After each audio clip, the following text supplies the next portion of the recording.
And Jeff, you're good to go now, sir. Thank you. Well, good morning, everyone. I saw John Hawkins just jumped in, and my view keeps going back to speaker view. And I got to tell you, I don't like looking at myself, so I always have to adjust it back to gallery because it's just gross first thing in the morning. So thank you all for being here. September 7th, what a great time of year. We're getting back into football season and sports and getting all those ankle biters back to school. That's always exciting with the stress that comes with that. So welcome to this morning's business advocacy meeting. We have two topics today. And before we get into that, just a little housekeeping. Typically, we have not done a virtual, I've not chaired a virtual meeting for some time now by resistance. But since we're here, I am kind of reverting back to the pandemic era where I have to kind of go through the list of, we have questions, put it in the group chat. I'll do my best to try and go through those as we go through the presentation with Josh here. And then secondly, it looks like everyone is muted. So thank you for that. I guess I don't need to say it. I think everyone's kind of used to it at this point. So good, thank you. We have two topics this morning. Really fortunate to have Josh with the state of Oregon here with us today. He's going to go for about 40 minutes. We're going to have a little Q&A at the end, and then approximately around 7:45, we're going to transition to topic number 2, which is the employee paid payroll tax, the Save Salem legislative tax that's going on in Salem. And we'll have both sides here to present and have a discussion once they're both released. With about 15 minutes left, around 8:15, we as a committee will have a discussion, and then the process is such that we will take that discussion on to board for the next week to make a decision on kind of where we want to stand, how we want to stand, if we want to stand for or against or whatever. So with that, I'd like to just take a second and welcome Josh. Josh is the economist with the Oregon Office of Economic Analysis. He develops a state quarterly economic forecast, including outlooks for employment, income, and housing. And Josh, can you hear us okay? Perfect. Yes. Perfect. Thank you. I am going to change my view once you start talking, Josh, to just be a speaker view. So with that, Josh, welcome. Thank you very much for being here this morning. And I'm going to turn it over to you because I always look forward to these economic discussions. So with that, Josh, please. Yeah, I see what you mean with the speaker view. Yeah, good morning, everybody. It's great to be here with you. Our office, we do an economic and revenue forecast for the state. We release one about every quarter. It's not exactly every 3 months, but it's once a quarter. And our last one just came out last week. So I'm here. I just brought the same slides that we talked to the legislature about. I have talking points. I don't have any slides specifically on the Salem metro area, but I'll talk about some local details when we come to the statewide figures as well.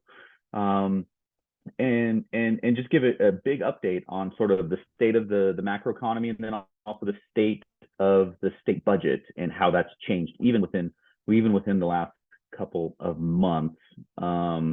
Is it okay if can someone give me some sharing privileges, please? And I think at the high level, it's important to keep in mind that we're still in this inflationary economic boom, right? Jobs, income, consumer spending, public revenues, they've all increased at a much faster pace than people anticipated, basically since the day the shutdowns ended. Basically everything since the shutdowns ended has come in faster and stronger than anticipated. And we're still largely in that world. Today, it is slowing down, right? But the key part about this cycle that's different than other things we've experienced in recent generations is that it's an inflationary cycle. It's an inflationary boom. And so inflation, last summer was running about 9%, little high 8s, low 9s, depending upon the month, depending upon the measure you're looking at. And right now we're running closer to 3.5% inflation, right? So we've gone from, the Federal Reserve has a 2% target. We've gone, we're gone to 9% last summer. Now we're back down to 3 or 4%.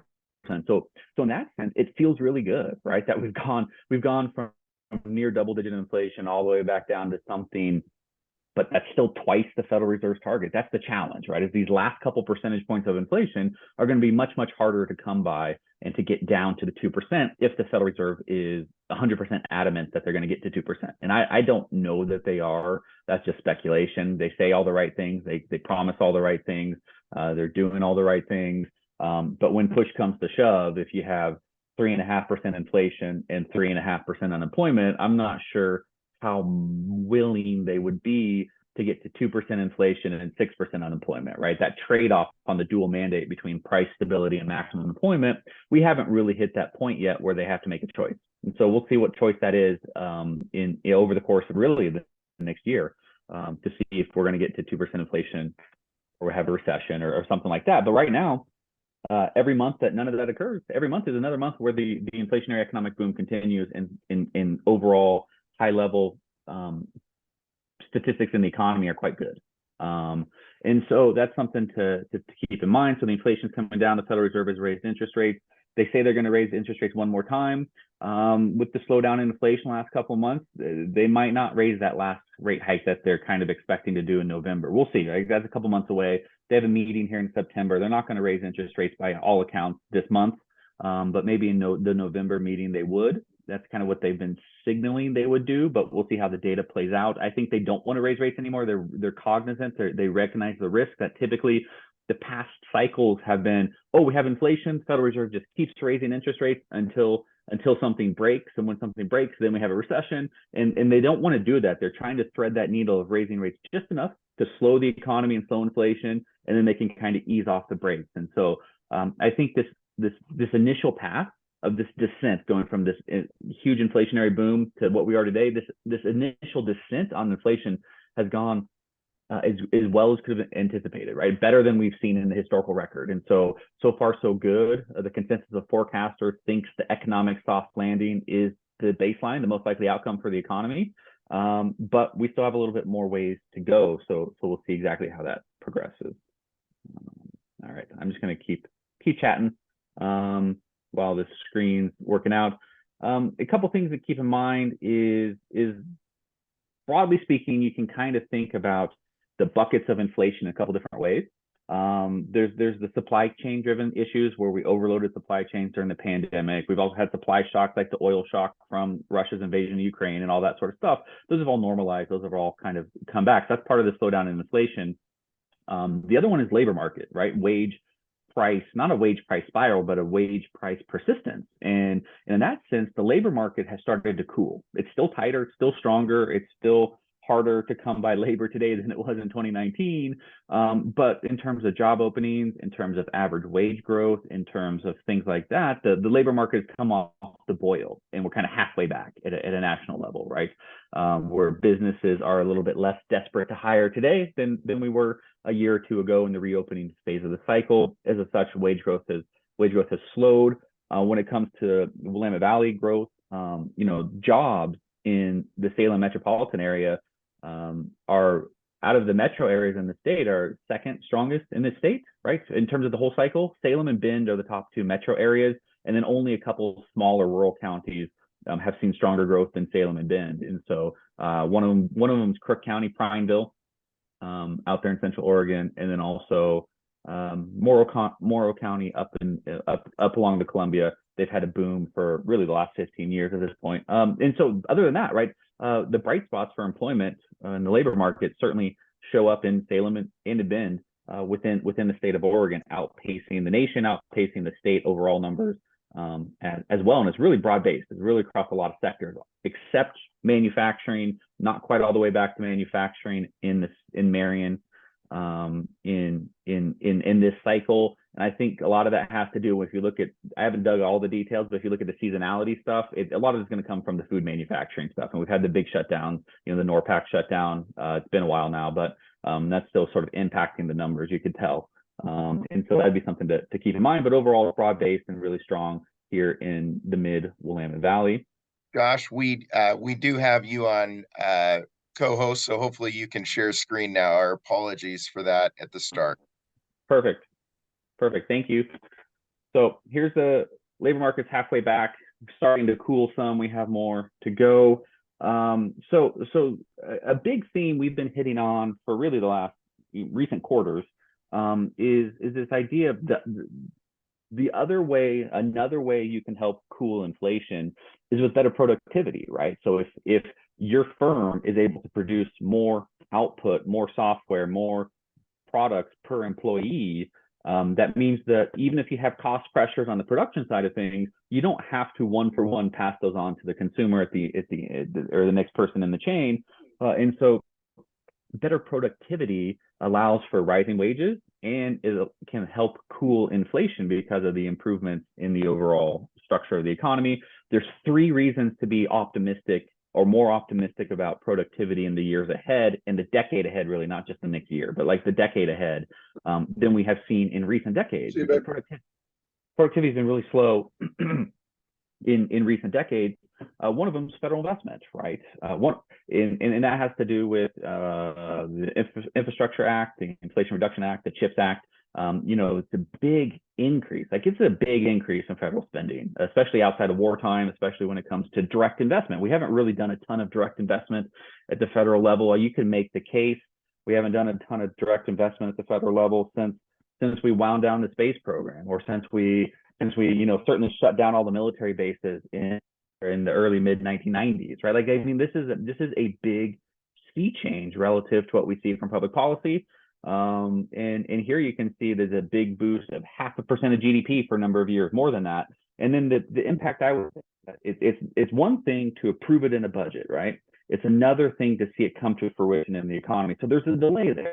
So far, they've seeded a lot of these loan programs, these grant programs, these funding programs for all of these projects that are coming in the pipeline, whether it's infrastructure, or green energy, or rural broadband, or locally transportation packages. We've seen all those road construction and everywhere you go in the state.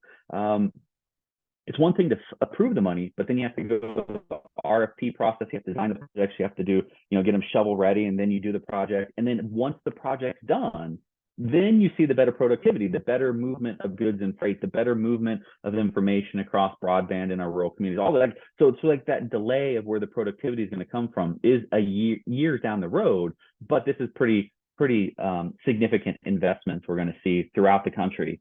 And one of those types of investments that's garnered a lot of attention, and rightfully so, is due to the chip shortages during the pandemic, would be the chips, where a big increase in incentives for domestic manufacturing of semiconductors. And there's really no better place than Oregon when it comes around the country to see semiconductor investment, see semiconductor evolutions and research and development and production and that sort of stuff. And yet, so far, to date, we've seen none of these announcements in the state of Oregon, right? We've seen big announcements in New York, Ohio, Texas, Arizona, some other places, and we haven't seen any locally. But by all accounts, that's going to change by the day, with the big federal incentives, and then the state just passed some local incentives in the most recent legislative session. And right now, I think they have 16 applications to access these, and the 16 applications have thousands of jobs and tens of billions of dollars of investment in them. Obviously, the biggest numbers are probably going to be coming out of the Washington County, out of the Portland metro area. We don't know all the details. They're still hidden behind multiple layers of non-disclosure agreements. But what we're being told is there are projects in all corners of the state, up and down the Willamette Valley, across the mountains on the eastern side of the state. There's 1 or 2, and like there's just projects everywhere. Although the biggest numbers certainly are going to be in the Portland metro area. The other thing I would add, and so we put 3,000 jobs, and we put 3,000 semiconductor jobs into our forecast, and then 1,000 construction jobs as well. The other thing I would highlight about Oregon semiconductor workforce is the chart on the right, is where the number 3 state overall for absolute number of semiconductor jobs in the nation. But as a percentage of our economy, we're number 1, right? In terms of our specialization. Just because California has a little bit more, and they're 10 times our size. Texas has just a tiny bit more jobs than we do, and they're 3 times our size. No, sorry, they're 8 times our size. And so that's, they're much bigger states, and we have nearly as many jobs as they do. What's different about us is our specialization on the engineering side of things. That bar chart on the right, these are the high paying, research and development, they're computer, math, architecture, engineering occupations. That's what's different about Oregon. We have basically 1.5% of all jobs in the United States. We have 9% of all semiconductor jobs in the nation, and we have 17% of all these engineering jobs within semiconductor industry in the nation. So our specializations on the research and design, and then we perfect the production process locally, and then that gets exported to manufacturing facilities around the country and around the world. And so seeing some investment here is going to be really good news for Oregon's economy. Of course, the other side of economic growth is not just productivity, it's also labor. And labor population growth has certainly been top of the tongue for all of our discussions in recent, really last couple years, because of the slowdown and possible population losses, depending upon which estimates you look at. In Oregon, we have two sets of estimates. One come from Portland State University. They have a population research center. They just show that we've seen very, very, very small gains during the pandemic at a statewide level from our population. The Census Bureau shows we saw population losses in 2022, small gains in 21, population losses in 22. I think, this is not as huge of a disagreement as you might think. They both show basically a stagnant population. That's what so we've seen barely any change in our population during the pandemic, which is not normal. Typically, we're a national leader when it comes to migration and population growth, or by national leader, I mean top 10, right? Not number one. And so we think population growth will rebound in the years ahead. Along with it will come some increased demand for housing, increased demand for pizza and beer and all that sort of stuff. But most importantly, population growth is mostly about 20 and 30 somethings who move for a job or in search of a job. And so it allows our local businesses to grow and expand at a faster pace, right? It allows that ample supply of workers coming into the state, allows our businesses to hire. And so that's the key economic dynamic that we're focused on and have been for a long time. If you look at the latest data, it's sort of the same story here. If you look at Salem data versus the state data, where Portland State says it's a very small positive, I think the Portland State data shows the Salem at 0.5% a year, right? In 21 and 22, 0.5%, right? So barely positive. The Census Bureau for 2022 showed Marion County with population losses as well. And actually, percentage-wise, the Marion County domestic migration, out-migration from Marion County was larger than it was at the statewide level on a percentage basis, which is a little surprising, but we'll see. We'll get the 2023 estimates here in 2 months from Portland State and in 3 months from Census Bureau. So we'll see if we get stabilization or some sort of rebound in the 2023 numbers from Census and PSU in a couple of months. And we're expecting that. We're expecting some stabilization, some improvement in the sense of growth is better, good growth is better than no growth for economic reasons. And so we'll see that. It's a big topic. It's a big concern. And we're months away from finding out the latest data. Now, what we're not months away from finding is we are entirely reliant on migration to drive our economic gains, entirely reliant to drive our demand for local services, and also for our workforce, because Oregon is in natural population decline, right? What does that mean? It means deaths outnumber births. Some of this had to do, unfortunately, with the increase in deaths during the pandemic. We lost a lot of our neighbors. But that's not the structural change here. The structural change here is the birth, the declining birth rate. We've had an outright number of declining births, for the last 7 years. You can see in the chart. From a birth rate perspective, we've had a declining birth rate for 20 years, right? On a adjusted for the size of the women in their traditional childbearing years and things like that. We have a bottom 5 birth rate in the entire nation, and so that is really going to shift a lot of things. We're going to have a smaller, the school enrollment declines we're seeing in a lot of K-12 school districts around the state. Those have really just started. Those are going to continue for the next 10, 15 years, unless something drastically changes.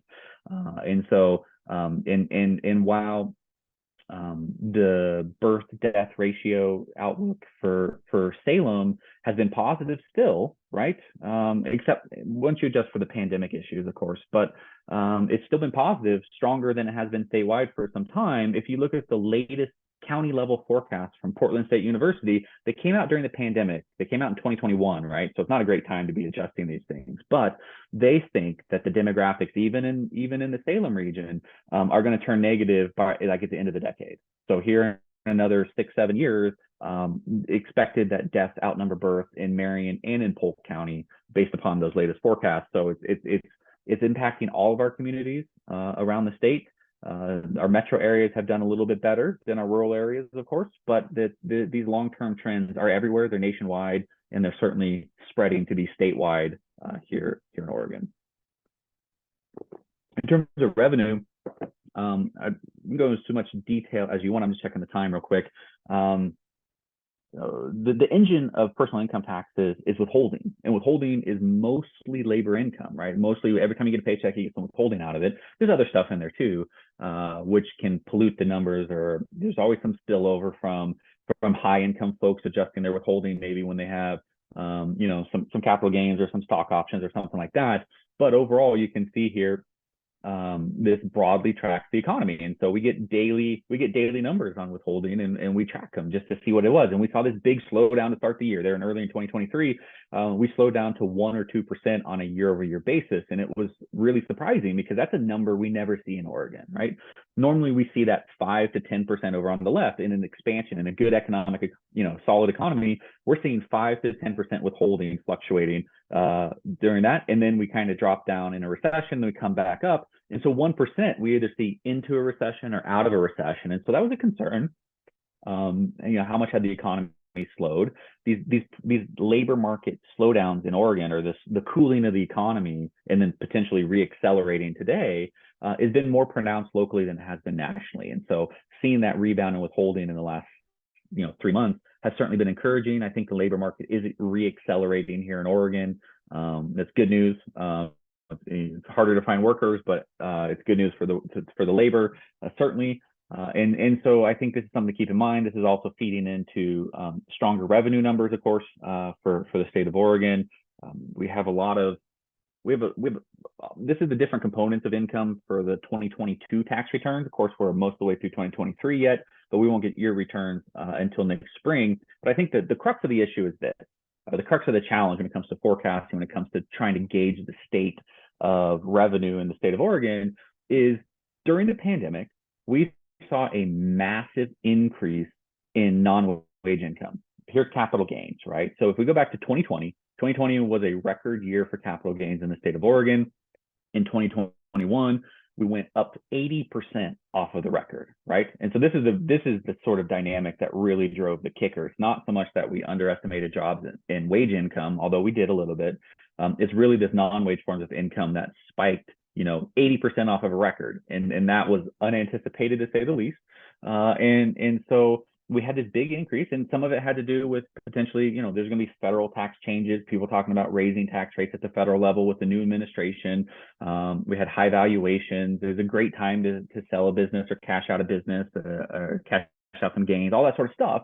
All makes sense in retrospect, at least.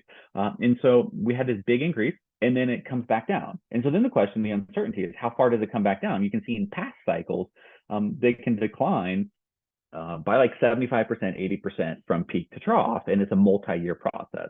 Here we came off about 50%, 45% off of that record peak, but we're now kind of back down to what used to be considered record revenues for capital gains, and we still have another hangover year in the forecast.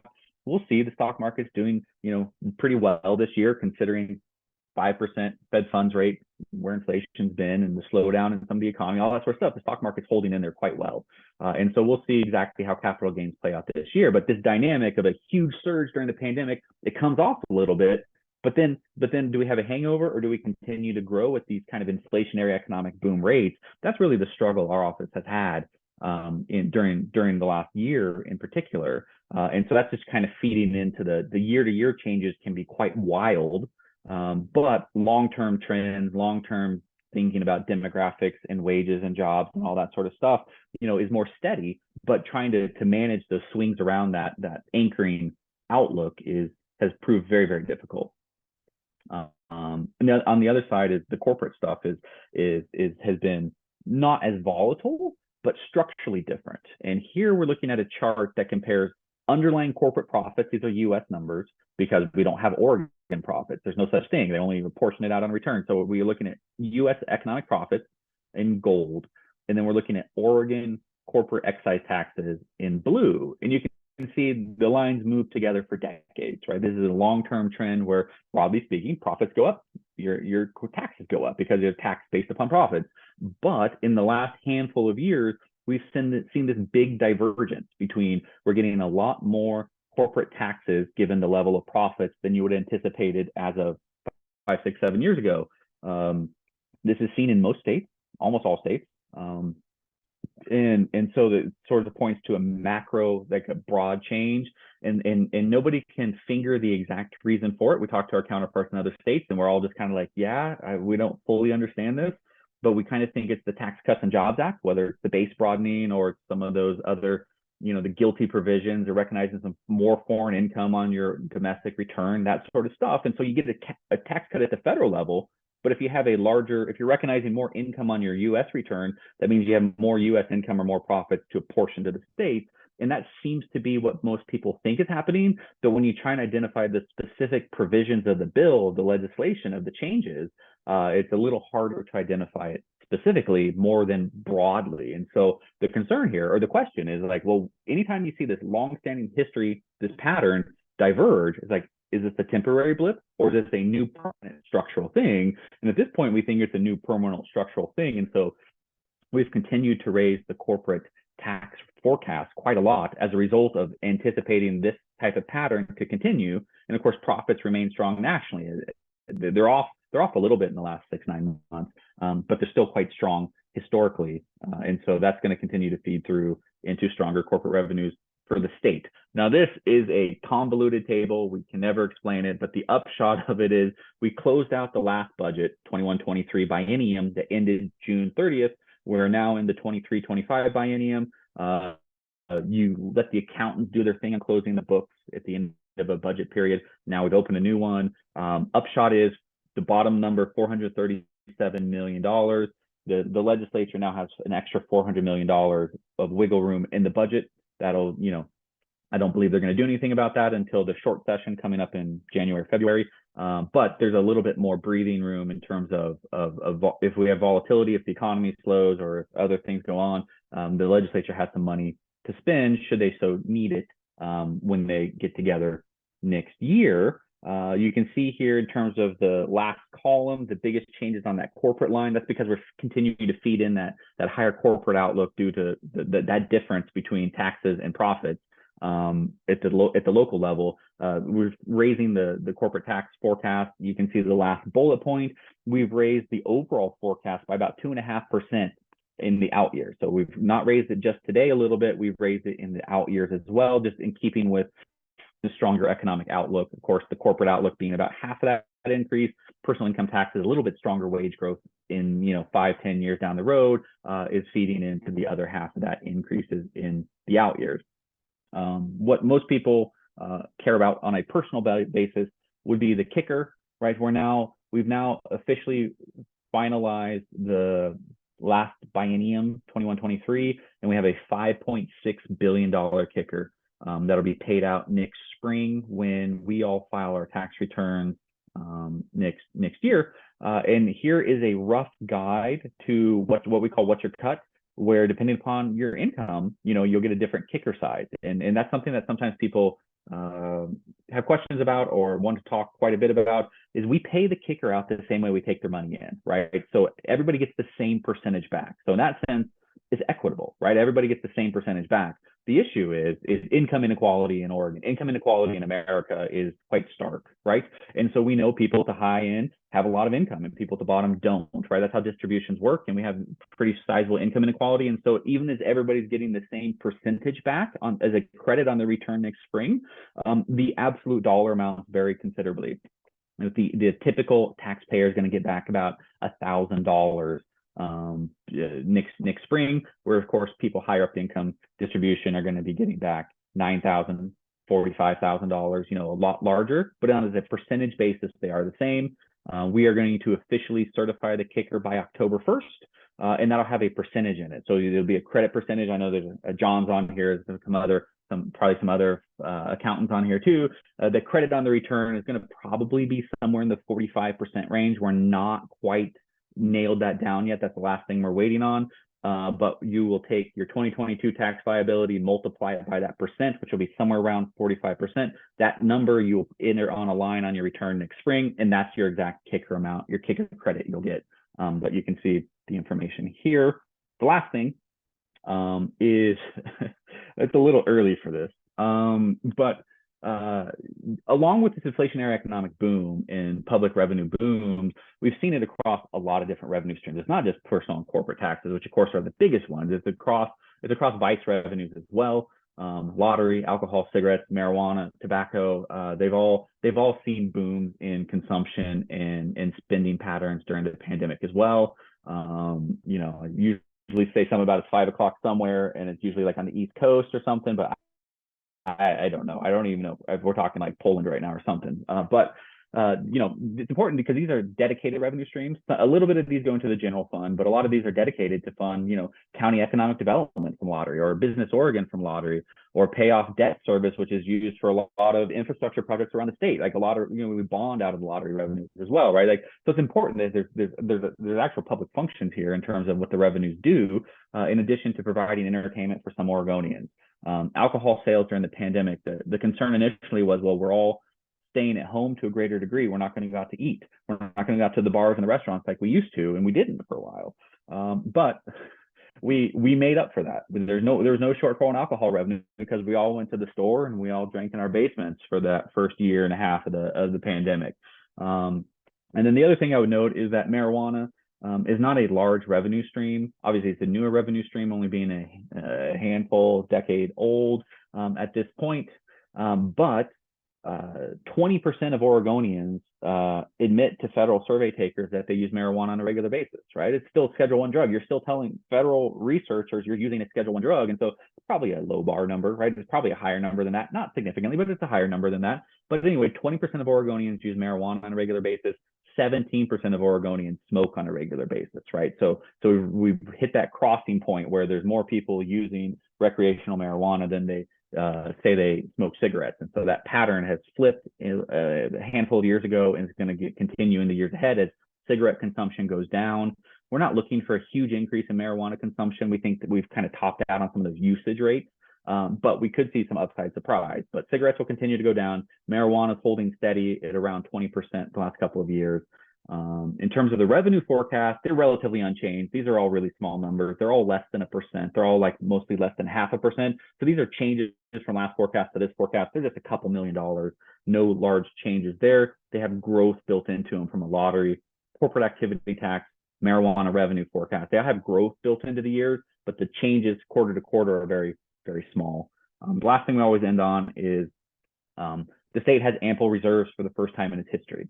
We're sitting on. We have $2.1 billion of reserve as of last month in our two statutory, the Education Stability Fund and the Rainy Day Fund. That is more than we've ever accumulated combined. As a percent, we're somewhere in the 8% range of revenues on those two funds. You throw in the ending balance, that's another $800–900 million of the ending balance in the general fund. We're up to $3 billion of effective reserves. So if something were to go south, or if the state had wanted to invest in a new program or a new project or anything like that, there's certainly some budgetary room there to do so if the political will to do something is there. And so looking forward, we expect it to continue to grow. And whenever that next recession does come, for the first time in our history, we'll have some ample reserves to help cushion it, at least on the revenue side. Of course, with a recession, you have a decline in revenues and an increase in need for caseloads and needs-based programs and things like that. But again, this will go a long way to helping stem some of the budget problems, which we've certainly had back in 01, 03 and 09, 11 and things like that. We certainly had a lot of struggles with the budget. The struggles this time will be of a different nature than they were at those times. That's everything I had prepared. These are the slides, like I said, from last week. My contact information is there. My boss's contact information is there too. Mark's always happy to chat as well. But thank you for your time this morning. I think we had a couple minutes for question and answers if you have any. And otherwise, I'll let you get on with your meeting. Josh, thank you so much. There was one question in the chat as things are moving around. I'm trying to get back to it here. Hang on with me 1 second. There it is. Brandon Blair asked, do you believe that money supply has the same impact on inflation that it has historically? And how does the baby boomer retirement continue to impact the labor markets? On the money supply at a base level, it's like, yeah, right. Like the money has to go somewhere, right? And what was different this time was a lot of the money, speaking in very broad generalities, a lot of it was direct spending to households, right? The enhanced unemployment insurance benefits, the recovery rebates, that sort of stuff. They went money directly deposited into people's bank accounts. That's different, right? What we did in the Great Recession was we did a lot of bank reserves. It was like we put more money into the banks, hoping they would lend more, and then they just held on to that as excess reserves as opposed to lending more and stimulating the economy or generating economic growth. So this time we gave the money directly to people, and people spend it more than the banks would. And so that certainly is a different factor. But yeah, I mean, we had a 10% hole. This is sometimes this sounds like a judgment statement. It's not. We had a 10% hole in the economy from the pandemic. We filled the 10% hole in the economy with 25% worth of GDP of federal aid, right? So we more than filled the hole 2.5 times over. And so that's kind of one of the genesis. And then we had supply chain problems too, right? So you have a lot of money in the system and you had legitimate supply chain problems during the pandemic. And that's kind of the genesis of the inflation dynamic. So yeah, I agree with that, broadly speaking. There's more details on that. And then on the baby boomers, this is a huge challenge, right? Not for the baby boomers that hopefully they ride off into the sunset, enjoy those retirement years. They've earned them. They've had a lifetime of work and experience, and hopefully their financial nest egg is adequate enough to support some fun times as well.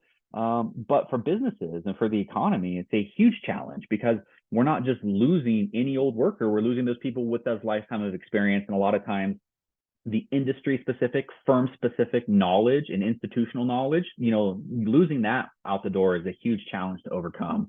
And so we have, roughly speaking, we have about 15,000 retirees a year in Oregon in our forecast moving forward, just demographically, just as that baby boomers, as they start to cross into their 60s and into their 70s, some percentage of them will retire each year.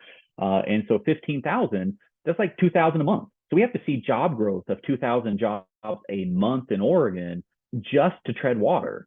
And as those younger generations with that declining birth rate are getting smaller and smaller, the new folks coming into the labor market they still offset the retirees. But at some point, you would think we're going to see a declining working age population if those demographic balances, or they don't start to balance out. And so that's a huge challenge. And so that's also where the migration comes from, where it's like if locally we're not able to balance our demographics locally, we'll see a declining working age population and declining labor force and all that sort of stuff. And so that's a huge challenge for businesses and the economy overall.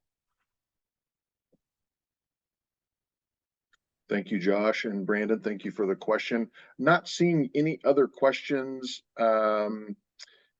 Oh, there is one. Lena just jumped in. Has the increase in use in marijuana impacted the ability of the manufacturing sector or segment to grow?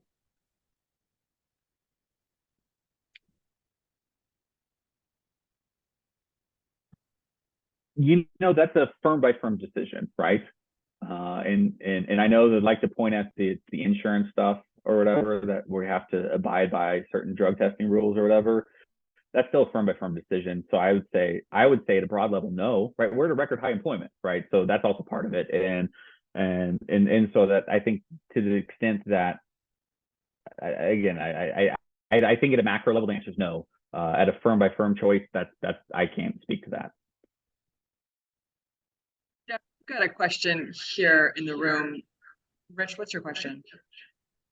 Oh, so my question is when we talk about the employment capacity, had two issues. One was the infrastructure. I just lost 3 of the 5 of my carpenters because the infrastructure companies that are coming into town to do the work are hiring $70 an hour to just stand there. They just need bodies. So they're going to be taking bodies, and I see that infrastructure money just starting to come into play. So I think we're all going to feel pressure of people, bodies being taken. And then the RFPs that are coming out for all of the chip projects that are going, they include stimulus to encourage them people to bid and also to do the job ahead of other jobs. So they're putting in economic numbers, say that you have to pay your electricians $5 more an hour, plus you have to pay them a per diem, $200 a week or some other per diem, that you're changing the rate structure or fixing the rate structure of what those projects are bidding for. So people are going to gravitate to the local economies. They're going to go after those jobs, and then leave the guy here local that's not going to have an electrician, plumber, heating guys to do the work. So I'm just curious about this economic curve of more infrastructure and more chip. Where are we going to get the people to do the work? What's going to cheer me up? So the great question, and we did spend some time talking with the legislature last week about this. I didn't say those remarks this morning, but that's the question, right? Is we have all this, and we have other needs too, right? We had the state transportation package passed a handful of years ago. We have our housing needs, where we're hoping to boost housing production in the state as well. And obviously non-residential, residential is not all the same, worker first, but like there's just a ton of need for construction activity and construction workers of all stripes. And so the challenge is, where do the workers come from? And I don't have an answer for you. I do have some stuff coming in the pipeline. I post every once in a while. We have a record number of young Oregonians in the trades today, right? I know that it's as a percentage of all young people, it's smaller than it used to be, but as a absolute number, we have a record number. And so that's encouraging that the young people are coming back to the trades more than they did, like, say, last decade. But I put like 3 sentences on this in the forecast document that nobody reads, which is fine. But it's in the short term, I think what I hear you say, or the way I process it, is all of this investment in the short term could be inflationary, right? Because we're crowding out. Like, the workers got to come from somewhere, the materials got to come from somewhere. We have all these needs that need to be met, and the people that are going to win are the people that pay the highest on the bids or whatever, or that can afford those higher bids. And so there's a chance here there's a decent likelihood here that in the short term, all of this investment in these projects are inflationary. Now, after they're completed, hopefully they're disinflationary and better productivity on the other side of things. But in the near term, there's certainly a crunch for construction capacity, because there's just so many things we need to see happen. But your point is well taken, and we've heard this elsewhere. So I appreciate you sharing that experience with me. I'm sorry you lost 3 of your carpenters as well, though. Thank you for the comments and question, Rich. That was a little bit difficult for me to hear, so hopefully, Josh, you heard it all. It sounded like you did. But with that, Josh, thank you very much for being here. We're kind of at the end of our time where we have to transition over to our next topic, unless there are any additional questions. And then from that, if there are additional questions, I would just encourage everyone to reach out to Josh and ask those questions. I think that these type of economic updates are always pretty fascinating to me, and I'm sure that they are to a couple others here on the call as well. So Josh, thank you very much for your time this morning. Thank you. Have a great day. Likewise. So with that, we need to kind of transition over to our next topic, which is regarding the employee paid payroll tax that was approved by City Council and moved forward. We have 2 presenters on that side. Councilor Stapleton is with us, and then Paul Tigan, who is on the Budget Committee as well. Virginia's saying goodbye. That's nice. I always love that. I actually was unmuted earlier, and my daughter was leaving, and I said, "Bye, babe." And I was like, "Oh, shoot, I'm unmuted there, stupid." But gotta love the kids. I'm a big fan of kids. So with that, I digress again. Let's transition over. I'm going to turn it over to Virginia and Paul. Before I do, just let me give a little brief background. July 10th, City Council voted to pass an employee paid payroll tax. Following that, OBI kind of gathered a bunch of people and were out gathering signatures. There was some efforts put forth by the chamber as well to simply get this on the ballot, to refer it to voters to have their voices heard. And then it is my understanding that the ballot initiative is called Tax on Wages and Self-Employment Earnings to Fund Services. And I don't know that everyone loves that long title, but nonetheless, that is the title that's supposed to be on there. So with that, I'd like to just turn it over to Virginia and Paul for a few minutes, and then we'll do a quick Q&A, and then we'll get probably a counter to that, and then have some discussion internally. So with that, thank you both for being here. Go ahead. Yeah, thanks, Jeff, and thanks to the chamber. And you know, this is not the first time you've invited budget committee members like myself and folks to have a conversation about the state of the city's budget. So really appreciate the continued conversation. If I can get sharing privileges, I've got a deck I'd like to walk through. I'm sure that Lena and or Tom are working on that, so Thank bear with you. us. Paul, you should be good to go now. Okay, great, thanks. I'll share my screen here. Yeah, I think, Jeff, thanks for starting off with the title of the ballot measure.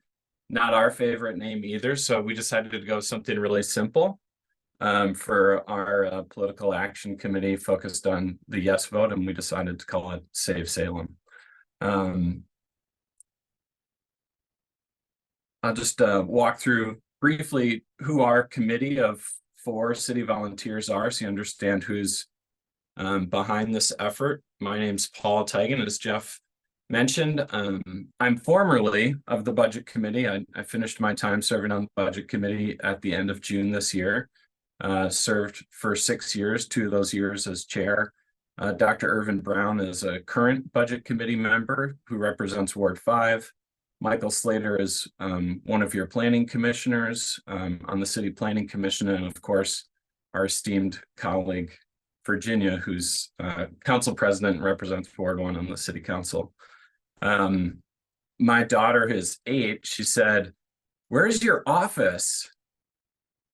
I was like, "What?" "No, it's the picnic table in our backyard." She's like, "No, with a name like Save Salem, you must have an office. It sounds so important." But in the end, this is really a grassroots effort to try and educate voters about what's at stake in the city when it comes to the payroll tax. The city, it's really important for folks to know the city staff, and I'm pretty sure most people at the chamber understand this, that the city staff is barred from participating in this effort. They can't be advocates on behalf of it or anything like that. So when it comes time to promote this and educate the residents of Salem about what's at stake, it really comes to volunteers like ourselves. Again, and Jeff mentioned this a little bit at the outset, essentially after the referendum, the City of Salem voters have been put in the chairs of the city councilors, and they will decide the question that the city council decided on June 10th, and that's this 0.814% payroll tax for wages earned in the City of Salem. The benefit to the city is to bring some stability to the general fund. As the tax is initiated and put in place, it would collect, the goal is about $28 million a year. And the funds collected for that would be dedicated to police, fire and emergency response, code enforcement, and homeless services. And I think in an earlier conversation that we had at the chamber, we had talked about that in terms of an earlier iteration of this idea was just focused on the general fund in general. And what ended up coming to the council and now to voters is a fund that is still goes into the general fund, but is dedicated to those sources. And I would just say that having been on the budget committee for 6 years, this isn't a new idea. It's not solving a new problem that came up since the pandemic. And this solution of using a payroll tax, employee paid payroll tax, was put forth by the Sustainable Revenue Task Force in 2018 as sort of a basket of options in order to solve the long-standing issue with the city's budget. And this slide really identifies what that issue is, which is that the city's general fund has a structural imbalance in it, which means that because of restrictions on things like property tax collection through measures 5 and 50, the city's general fund can only grow at a certain rate, but the cost of providing those services often outpaces the growth. And as we heard, it's a bit jarring, honestly, listening to Josh's presentation, right? That the state is doing so amazing, and the state's general fund has never been in a better position. And Salem, I heard, is number 1 or number 2 for growth in the state. And yet we don't have a system of revenue at the city that allows for the city itself to benefit from that growth. And this is something that's gone on literally for decades. When I came onto the budget committee, it was clear that there was an issue, and it is still an issue today. But I would say, just in general, the general fund, these are the things people recognize: police, fire, parks, library, center 50 plus, and 85% of the general fund goes to salaries. So it's not, there's not a lot of pencils left in the budget to cut when it comes to the general fund. Virginia, you want to take it from here? I do. Thank you so much. So as we heard, Salem is growing, and what is interesting is that we have also a growing aging population as well. And so when we're thinking about what we heard from Josh about growth in the area and also the aging population within Oregon, that couldn't be truer here in Salem. Of course, it looks like we're going to be adding 26,000 people, 40,000 people more by 2035. And you can see here on the slide just the dramatic result in an aging population as far as calls to our fire department are going up exponentially. And as a result, without increasing staffing, we have an increase in response times. And for those of you who don't know, that 5.5-minute mark is really the goal, the national standard, trying to get to people who are suffering from a heart attack or from a stroke in time to save their life, but also their quality of life. So that's the standard, and we're not meeting that as often as we should be by any stretch of the imagination. And also, our police department has a drastic increase in calls, and of course, an increase in violent crime happening across the city. A couple of the things I wanted to talk about here also is that we had an overwhelming support for the bond last year when we passed that. Included in that is a new fire department for Northeast Salem, and moving a fire department from the county into the city limits. So building 2 structures. Of course, the bond can build those structures, but they cannot staff those structures. And so included in this work is really trying to get to that point of where we can hire for those, for that new fire department that we're having coming online. And right now, just the response times in Northeast and Southeast Salem are really the worst that we have in the city. And so really looking at that equity lens on trying to get equitable services across the city is really important to me personally and to the committee here. If you could go ahead and go to the next slide, Paul. With this slide, we really wanted to communicate what we feel is at stake. And really that's the character of Salem, what makes it such a great place to be. I feel the basics of government for any level of government is to provide public safety and emergency services for its citizens. And once we get beyond that, really it becomes a quality of life issue. And those are things that are the soft touch of government, things like our library or our parks, senior services, youth services, and things that really make us thrive in the future, things like economic development. And those are the things that are going to be at risk, because if we can not secure some additional revenue for the city, then we are going to need to make some very serious cuts. What we are talking about now in the fiscal year that we're in, the next 6 months, so January through June of next year, would be a $10 million cut. And then those just continue to cut for the next several years until we can find some kind of balance, which is, of course, Paul just alluded to, that structural imbalance. We're going to have to find some measure of revenue to bring in order to balance that and make it so that we can stop cutting services. So really, we want to increase the livability of our city and ensure that access to all of these great amenities are secure for everybody across the city and those who are yet to come to our city as well. Paul, next slide. So some of the concerns, of course, with the payroll tax is that it's going to hit working families. And I understand that for sure. And part of the reason our coalition included that no minimum wage workers would be impacted. And of course, because it's a payroll tax, our senior citizens who are on Social Security or retirement income are not also going to be impacted. So two vulnerable groups that we were trying to protect with this. But also, I believe that people who are in those lower income brackets or hard young working families are the ones who are utilizing those soft services that the city provides. And those are things that would be hit. And so they're not only going to be, we're trying to protect them from the financial side of the impact of this. But if we do also not come up with revenue, they're going to be hit in other ways, which is the services that they use now are going to be restricted. So just a real conversation about the impacts on both sides, whether we find revenue or we don't. There's going to be impacts to working families.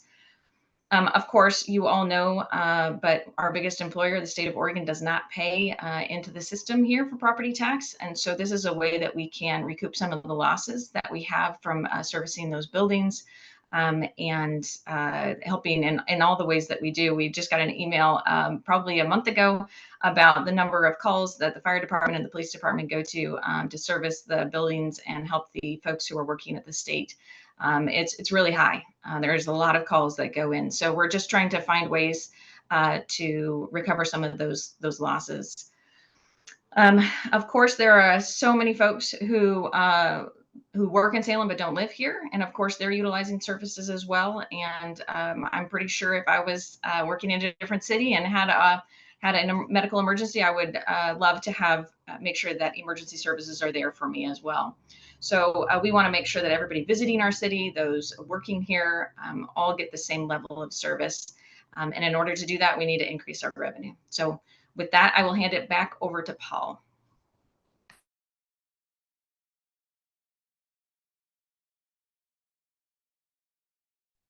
Sorry. Thanks, Virginia. Just bringing our quick presentation to a close. We'd love to have the chamber's support and the members of the chamber's support for passing this payroll tax. I think I can understand, and it was certainly a conversation at the time of why the city council decided to make this put the payroll tax in without going to the voters. And in my mind, as a budget committee member, and if the budget itself had a voice, it's because of the things that you heard Virginia say, which is that we already need to cut this year's budget in order to make up for the lack of revenues to provide services. But I think there is a balance here, and there's no easy button. On one side is raising enough revenue to stabilize emergency services across the city and at that point, the general fund. Or on the other side is making cuts to the services the city provides. And I think an open question for the business advocacy meeting, which is going to have more of an impact. We believe that cutting services to the city will have a very detrimental impact to the livability of our community and the ability to attract businesses and people who want to live and work and thrive in Salem. And if there's folks on the call who believe that too, we'd love to have your support. Thanks, Jeff. Thank you, Paul, Virginia, for being here and presenting your side or your thought process on this whole deal. It's always a pleasure to be able to have people with differing viewpoints, and the chamber being someone who facilitates those conversations. I'm a big believer in having those conversations, even if they're slightly uncomfortable. In fact, I think the more uncomfortable, the better at times. So I always appreciate it when people are willing to come in, have a conversation, and not be opposed to hearing a different viewpoint. So with that, I think that it's important to say thank you to you too. I hope you guys stay on for a few more minutes. We're going to now move to a potentially differing viewpoint. So I'd like to turn it over to Angela Wilhelms and Preston Mann, both from OBI. Angela being the president and CEO, and Preston being the political affairs director with OBI. And so with that, I see you're both there. Perfect. Angela, good morning. Preston, good morning. I will turn it over to you two. Good morning, everybody. Thanks for having me in again to your business advocacy meeting. My name is Preston Mann. I also have with me Angela Wilhelms, who's the president and CEO of OBI. She'll be chiming in here in a little bit. As for me, I am the Director of Political Affairs for Oregon Business and Industry. I'm also the chief petitioner on the referendum for the Salem payroll tax campaign. Excuse me. But I think just as importantly in this conversation, I'm a 20-year Salem resident. I graduated from high school here. I'm a husband, a father to a 2-year-old, and someone who cares deeply about the future of this community, which is why I signed on the dotted line to be a chief petitioner. And I want to back up for just a moment and acknowledge the success of the petition campaign, which was supported by organizations such as your own. And thanks to your support, we were able to collect nearly 13,000 signatures. That is many, many times the required number that we had to turn in. To be honest with you, when we launched that effort, I didn't think we would have enough time to get anywhere near that number. But the community really showed up in droves and made very clear that they wanted to have a say before they had to pay this tax. And that's where we are today. And it's time to turn our attention to this general election conversation. And before I go any further, I just want to acknowledge Councilor Stapleton and Mr. Tigan. Hopefully I'm saying your last name correctly. City positions are a volunteer position. You all put in a ton of hours serving in those posts. It's oftentimes a thankless job, especially when organizations like our own challenge your work, I'm sure. But want to acknowledge the important perspective you bring to this conversation, and happy to be here having this conversation with all of you today. So, as many of you know, OBI is an organization that is primarily focused on policy decisions at the state level. And I can tell you at the state level, we see dozens and dozens of different revenue concepts come forward any year. That was certainly true this past legislative session. I was looking through the House Revenue Committee yesterday. There was over 100 revenue concepts in that committee alone, probably an equal number in the other chamber. But I'll be honest, scarcely have I seen a proposal as controversial and complicated and difficult to understand the implementation as the Salem payroll tax. When city staff have trouble answering basic questions about who's going to pay the tax and when, a delivery driver, for example, passing through the community, or a pizza delivery driver navigating from a storefront within the city limits to a delivery outside the city limits. When we can't answer basic questions about how they are to track when they're entering and exiting the city line, or what burden is placed on the employer in that situation, it makes it difficult to support a tax. And the only answer that I've heard personally from proponents of the tax is, well, we'll address that in rulemaking. And you'll forgive us if we don't find that to be the most confidence-inspiring answer for a tax of this magnitude. And again, you might be wondering why OBI, a statewide organization, decided to jump into a local issue. It's certainly not because we're bored or we're looking for something to take up our time in the summer. I can promise you that. But we really felt like this tax was so convoluted and complicated for employers to administer particularly, that we simply couldn't let it stand. And we certainly recognize and acknowledge that Salem, as well as local governments across the state, are facing very real structural budget challenges, and we want to be respectful of that. But as a part of that conversation, we want to make sure that this formula and system does not move to other communities around the state. We do not want to end up in a situation where employers all across from every corner of the state are being tasked with tracking where their employees are at within community lines, maybe different communities competing with different rates. We really feel like a proliferation of this kind of tax increase would really be detrimental to what is already a fairly burdensome tax code in Oregon. And again, I want to recognize that it really is a delicate conversation. OBI as an organization is not anti-revenue. Our members recognize the very real importance of funding core government services.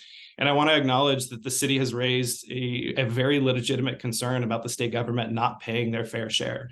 That's something the governor herself has affirmed. I know Salem area legislators are concerned about as well. And frankly, other legislators that I've talked with around the state have recognized, yeah, the state is a major employer in the Salem community, a major property owner, a major user of city services. And the fact that this inequity exists is something that needs to be addressed. But I also want to point out that it's not, budget challenges are not unique to Salem right now. There are communities across this state that are dealing with various impacts of, this tax code developed at the statewide level and how that applies to local communities. But you talk to communities large and small all across the state, they are facing structural budget challenges and having very similar conversations. So I think this conversation here in Salem presents an opportunity to go back to the state legislature and start having that dialogue. And certainly that is the case here in Salem when you have a governor who is intimately familiar with this situation, when you have legislators who I think are willing to help. You heard the state economist earlier talk about how the state is flush with cash. And I'm sure that's frustrating for a lot of you to hear, given the conversation we're having here today. But trust me, the state is flush with cash. I've been working in state government for over 10 years. They've got money coming out of their ears right now.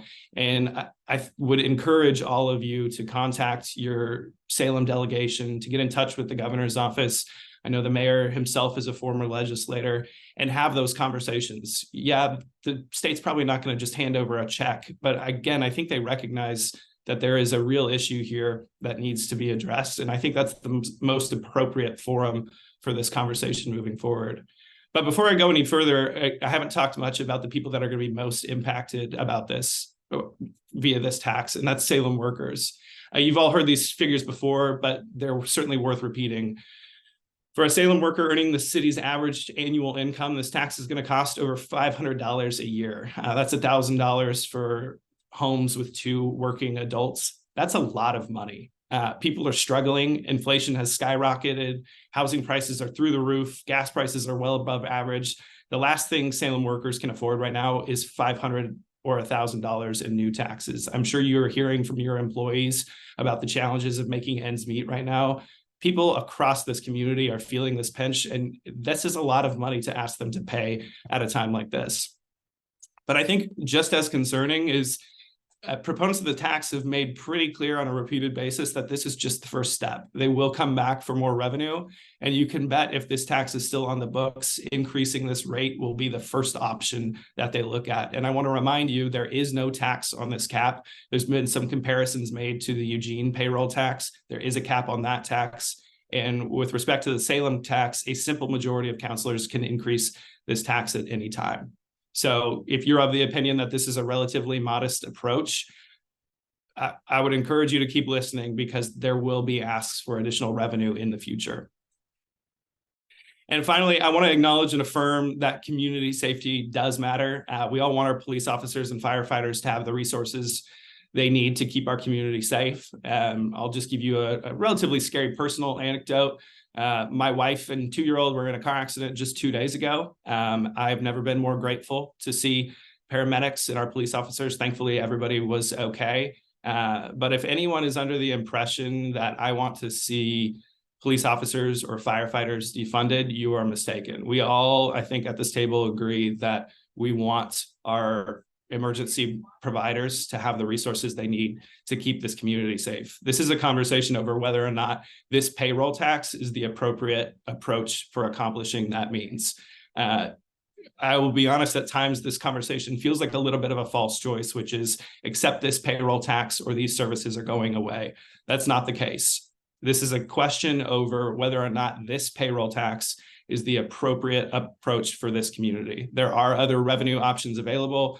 There's conversations with the state. There are certainly, just go back to those revenue committees, hundreds of different revenue raising concepts. Those can all be considered. There is still time for this community to have that conversation. Unfortunately, there's just not time to have a conversation anymore about whether or not this is an appropriate question for voters to decide. It's going to the ballot and voters are going to have their say. But I want to make really clear again, a no vote is not a no vote on funding police officers or our firefighters or homeless services. A no vote is a no vote on this particular tax, which is complicated, convoluted, an administrative nightmare for employers and a very hefty financial burden for people who work in Salem. So I would certainly encourage the Salem Chamber to embrace the No campaign. We'd love to have your support. And I'm going to turn it over to my much wiser colleague to talk about anything I might have missed. That is kind of you. He's probably going to ask me for something later today. So I'll be prepared now after the flattery. No, Preston nailed it in the summary there. I think we as a statewide organization deal with state legislators, executive branch folks all the time. I would offer my organization to be helpful if we can be in brokering those conversations. But as Preston mentioned, we have heard from state officials that they had not been reached out to prior to this campaign about the possibility and the conversations to deal with that, the very issue, the important issue that's been raised, but I think they are open to that conversation. So that to us seems like the more appropriate first step. We sort of seem to leapfrog over that and say we have this problem because of the state's presence as an employer and a property owner in the city. But rather than trying to start there with solutions, we sort of leapfrogged to this employee paid tax. And I would just finish by saying that you'll hear us say over and over that the tax is complicated. I have read countless revenue raising proposals during my career, and I have never seen one that creates such an administrative nightmare as this. And that is one of our fundamental concerns here is we are very unclear as to how it applies to various people. We have no idea how employers are supposed to meet their burden of tracking and remitting this tax. We have no idea how much it will cost the city of Salem to administer their end and do any enforcement. And that coupled with the fact that there is no cap on the amount, and frankly, a little lack of clarity on what it will be spent for. We know generally community safety, police, fire, homelessness, all things we support. As an employer in the community, I supplement, I pay for some private security to patrol our building because of the issue. So we're very acutely aware of this. But even in the presentation today, we saw references to Center 50 Plus and the libraries, very valuable, good services that the community offers. But the implication that those are at jeopardy too then starts to make us wonder, well, what exactly is this funding? What is the clarity here? And again, we go back to then, is this the right construct?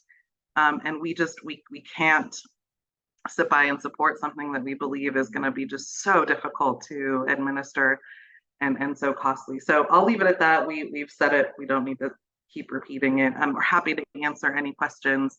And I'll just echo Preston's thanks, both Paul and Councilor Stapleton, for your work.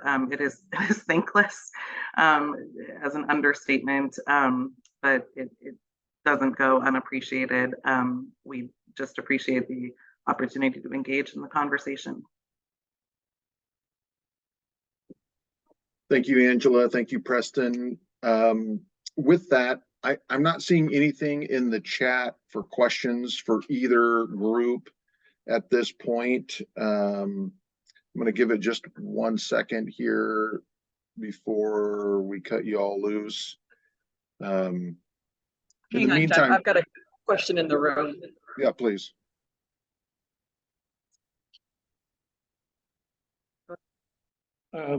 This is a question for all panelists.